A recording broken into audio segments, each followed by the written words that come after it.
Hey everyone, welcome back to the channel. Thanks for tuning in for another episode down here in the disastrous basement bait shop. I have got so much stuff down here that goes in the boat that I don't have yet. I'm rigging rods for Toledo Bend. I've got baits everywhere because I'm just trying to organize and get stuff ready for the tournament season.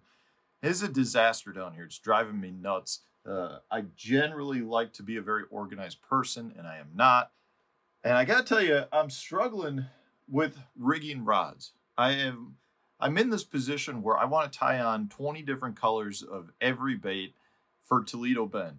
I have never been there. I'm trying to use baits that I feel like have good history down there, that work well on Sam Rayburn.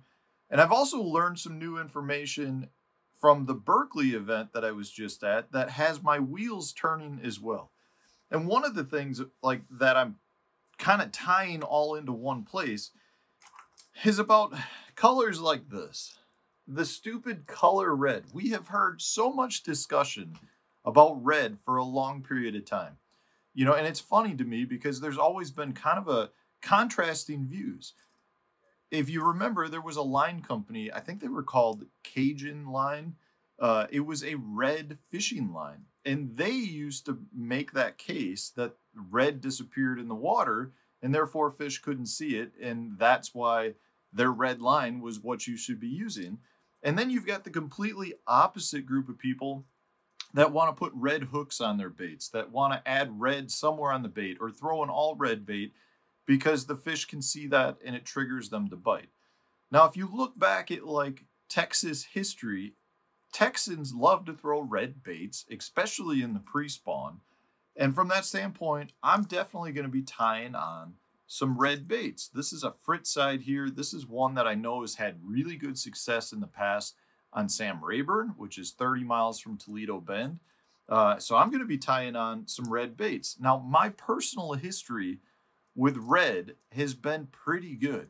If you watch my channel on a regular basis, you know how much I love to throw red jerk baits.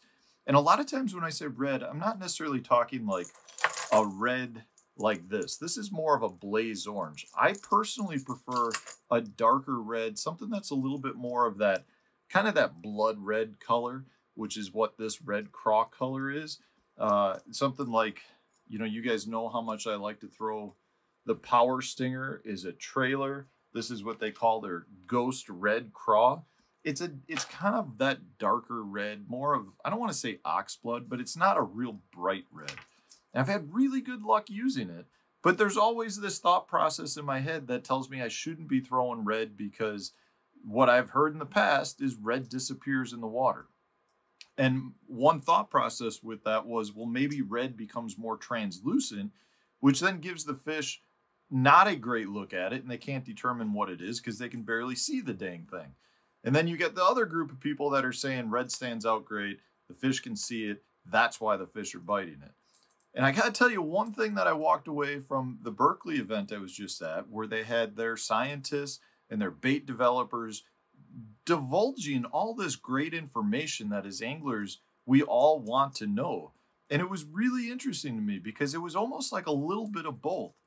The color red does disperse as you go down into the water deeper. It's one of the first colors to lose its color. But having said that, all of their research indicates that red and green colors are the best two colors that bass can actually see. So it's one of those things that gets your wheels turning where it's like, man, the bass can actually see it really well. And even though from our point of view, as red colors go further down, they become a little bit harder to see, it still is a great color for bass because they can identify it and it triggers a lot of strikes from the science that they've done. So it's a very cool understanding. It kind of like opened up a whole can of worms for me, but it gives me a lot more confidence to throw red. So for me right now, I'm looking at putting on some red crankbaits like the Fritz side here. I'm definitely going to stick with throwing the red colored Power Stinger as a trailer on all of my vibrating jigs. You got to think about throwing the red lipless crankbaits. There's several good colors in the old discontinued XR series that I like. The Toledo Gold, the Rayburn Reds. You're talking red lipless crankbaits that are pretty much proven winners at this point down in that region, pretty much all over the country during the pre-spawn. But it really gives me a lot more confidence to throw red year-round too. I think at the same time, it does also it does solidify the fact that maybe adding a little bit of red, whether that's on your treble hooks, maybe you add a little bit of red in a feathered treble trailer hook. There's a lot of different things you can do. Even if you want to take a red Sharpie pen and just add a little bit of red to it, I do think it gives the fish a good target, because if they can see it better, it really should help them in terms of identifying where they need to eat the bait. So there's a lot of cool things that came out of that, but the red concept was one where I feel like there's always been this argument. Can they see red? Can they not see red? Some companies are coming out with red products because they disappear, making them invisible. Other companies are coming out with red products because the fish can see it. And it really kind of turns out to be both. Yes, the red color does disappear quickly in the water, but the bass still can see it really well. And the funny thing to me was, again, heading down to the Toledo Bend, Rayburn area, if you had one plastic bait, I would almost guarantee you that everyone down there would say they want to throw green, watermelon red. Like, that is such a staple down in that part of the country. And it's interesting to me that the two best colors bass can see, green and red. So from that standpoint, I think this year I'm going to be using a lot of baits that tend to go with that category. I've already thrown a lot of green pumpkin, a lot of watermelon, and I've been throwing a lot more red the last couple of years, but I do think it could be worth using more baits with red flake, using more baits that have little accent red parts on it. And I'm going to see if it does in fact generate a lot more bites, because right now the science that Berkeley's finding is that red is a great color.